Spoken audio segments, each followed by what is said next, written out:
forecast first. Sponsored by Matex Heating, Cooling, and Plumbing. Good morning, everyone. Happy Wednesday. So skies are still featuring a good amount of cloud coverage, especially the farther south and east you go. We're going to keep some of this around throughout the morning. Then skies are going to start to clear on out for us, and we'll see more sunshine. Primarily for those of us farther north and east. Farther south, we'll probably hold on to a few more of those clouds. Temperatures ranging from the lower 60s in Pontiac to the upper 60s in Effingham at 69. Today, we are going to go into the afternoon, keep another one of those stray chances of storms on the horizon. But overall, I think things are going to stay dry for a lot of us here and for the next few days, too. But we do have better rain chances over the weekend. We'll talk about those, plus the front that comes with it and drops those temperatures back down into the 70s by next week coming up. WCI 3 News starts now. You're watching your local news leader. This is The Morning Show on WCIA 3 News. We just believe collectively there's too much uncertainty. The Big Ten will not play fall sports due to COVID-19. Thanks for joining us this morning. I'm McLeod Hageman. And I'm Christy Batista. The decision for the Big Ten comes just 6 days after the league announced its reworked football schedules. And many people say they'd like to know what changed in that matter of time. Big Ten Commissioner Kevin Warren says the data and science don't support a safe environment for sports. They're hoping to play this spring, but for now, everything is off the table. As things began to evolve, you look at the number of cases that are spiking, the number of deaths, not only in our country, in our states where many of our schools are located, but worldwide. I promise that all the decisions that we will make will always put the mental and physical health and safety and wellness of our student athletes at the center. And the Pac-12 also put sports on hold. 3 other Power 5 conferences, the ACC, Big 12 and SEC have not. Illini football players were looking forward to getting on the field this fall. They spoke up many times and made it clear they wanted to play. Although they will not have the chance to do that this year, they've continued to stay vocal throughout this whole process. Right now, a lot of them have questions, and they're using social media to get their reactions out there. Wide receiver Josh Imatorbhebhe is asking why he can sign waivers for concussions, but not for COVID-19. Another tweet from him says, "Keep politics out of football. We want to play." Mike Epstein, the Illinois running back who hasn't been healthy for a full season of football, says, quote, "The news hurts, but God's timing is always right. I appreciate the fight everyone put up behind the scenes, especially our AD." We will hear from athletic director Josh Whitman as well as head coach Lovie Smith later on in the morning show.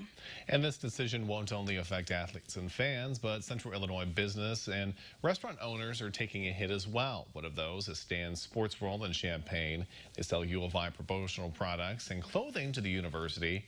When sports seasons roll around, they do their best business. However, their bottom line will likely take a big hit since fall sports is now postponed.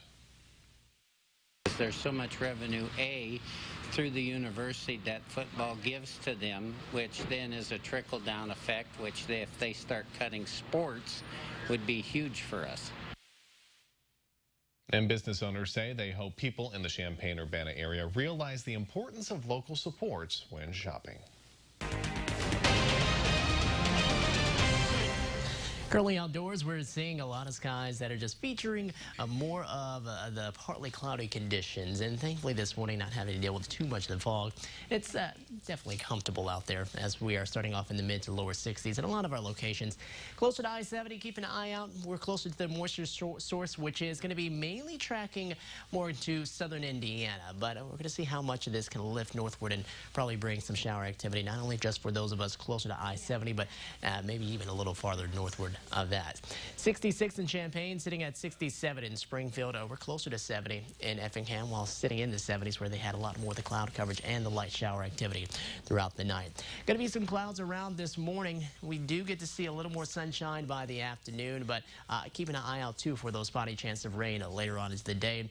But a lot more sun is going to be around as we end off the week, and it looks like maybe a little sun into the weekend too, but better chances of rain. We'll tell you when to expect that coming up.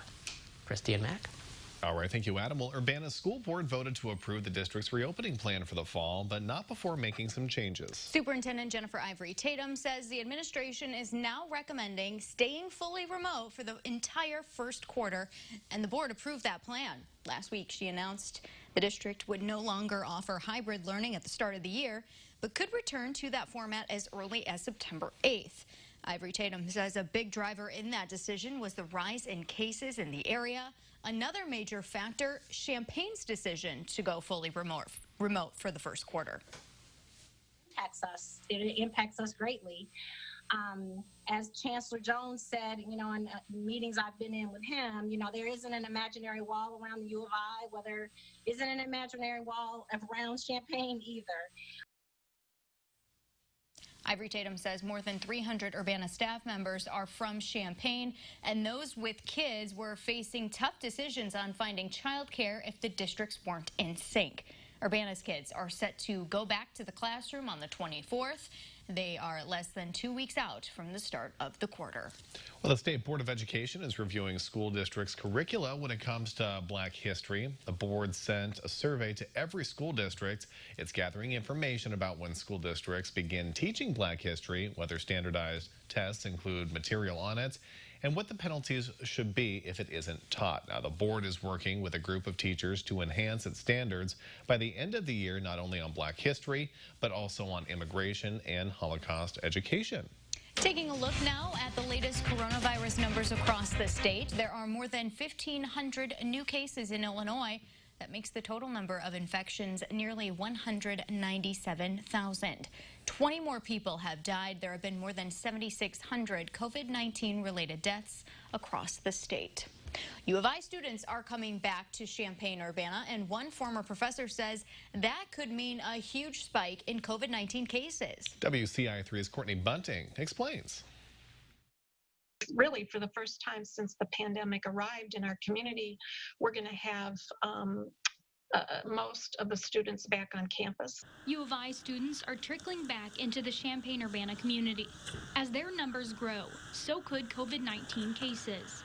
That's based on a study by a U of I graduate student, along with former professor Eric Jacobson. It found that the influx of students could mean 1,000 new cases and 4 deaths. The people who are coming in are coming from populations that have a higher viral load. There are ways to stop that from happening. One is switching bars and restaurants to only pickup or delivery. We're suggesting to the cities that maybe they dial the restaurants and bars back from phase 4 to phase 3 levels for approximately 3 weeks. Champaign and Urbana city leaders are working on emergency orders. One for masks, another for bars and restaurants, with requirements like not letting people inside and only allowing people to sit instead of stand. From an economic standpoint, having the students here and not having them have to be sent home because cases are rising exponentially is really important to our community. And the hope is for those new emergency orders to roll out in the next few weeks. City leaders are still finalizing those plans, and the university is also testing students twice a week. And the Big Ten punt sports from the fall. Coming up in sports, we take you through what was a wild week of emotions for the Illini. We'll be right back.